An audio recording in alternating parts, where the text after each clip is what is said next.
Good morning, children. Welcome back to the social session. Children, in the previous class we tried to understand about the French Revolution, children. But today we will revise the formative assessment 1 syllabus, that is our Earth. So we shall see about the revision of our Earth, children. Under the our Earth, we have discussed the evolution of the Earth, how Earth is important for the supporting or for the survival of the human beings. We have understood, and we try to understand about the internal structure of the Earth also, children. So under the internal structure, children, we divided the entire Earth into 3 layers, children. That is, first layer we call it as crust, children. Okay. Second layer we call it as a mantle. Okay. And this third layer we have divided into 2. That is inner core and outer core. This crust extends only up to 100 kilometers. The radius of the Earth from the center, okay, the radius of the Earth is nearly 6,000 kilometers, children.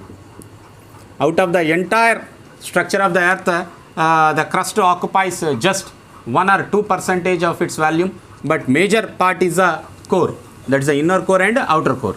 And all these continents and oceans have been floating on the mantle, children. How they are floating? On a big mass of rocks, you know it, they are called as plates, and the movement is called as a tectonic, plate tectonics. On them these continents and oceans have been floating. And apart from this, we also try to understand about the Earth grid system. Okay, grid means the network of latitudes and longitudes is called as a grid. So this network of latitudes and longitudes will make us to locate a place very easily. So these are called as the longitudes, children. These are the vertical lines, we call them as a longitudes, and these are the horizontal lines which we call them as a latitudes. So these are the latitudes, children. Okay, and these are longitudes, children. There are some important latitudes and longitudes on the globe, children. Let us see about those latitudes and longitudes now. So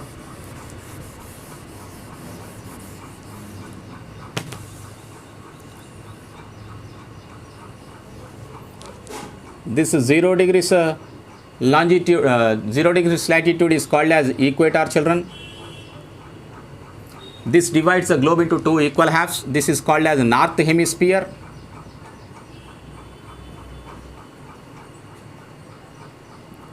and this is called as south hemisphere.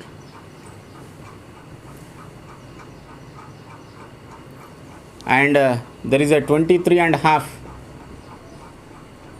north latitude called as a Tropic of Cancer, and this is 23.5 south latitude called as a Tropic of Capricorn. This is 66.5 north latitude called as Arctic Circle, and this is 66.5 south latitude called as Antarctic Circle. The 90 degrees is called as North Pole. This 90 degrees is called as South Pole. These are the important latitudes present on the globe, children. And when it comes to the longitude, these are the latitudes, important latitudes, children. And when it comes to the latitudes, longitudes, children, the vertical lines, there are some important vertical lines. I will tell you. I'll draw it and I'll show you. The 0 degrees longitude, which passes through the center of the globe. This is a 0 degrees longitude, children. Okay, this 0 degrees longitude is called as a International Standard Time, or otherwise we call it as a GMT, Greenwich Meridian Time. So this is the international timeline. This is, and the line which passes through the India, from the center of India, and which we consider as a Indian Standard Time, is 82 degrees 30 minutes eastern longitude.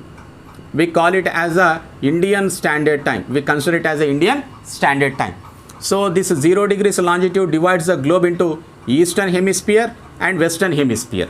So in the eastern hemisphere you find 180 longitudes, and in the western hemisphere also you find 180 longitude. So 180, 360 longitudes are present. But you know, children, the 180th longitude which is present exactly on the back side of this one. So let us imagine this is a back side, this is a 180th longitude. This longitude is called as a international date line. This is called as international date line because the date keeps on changing once the sun completes one rotation. So the days and nights are caused because of the rotation, and seasons are caused because of the revolution. And further in the next class we shall see about how the rotation and revolution of the earth helps in the occurrence of the different seasons and days and nights in our next class, children. Thank you.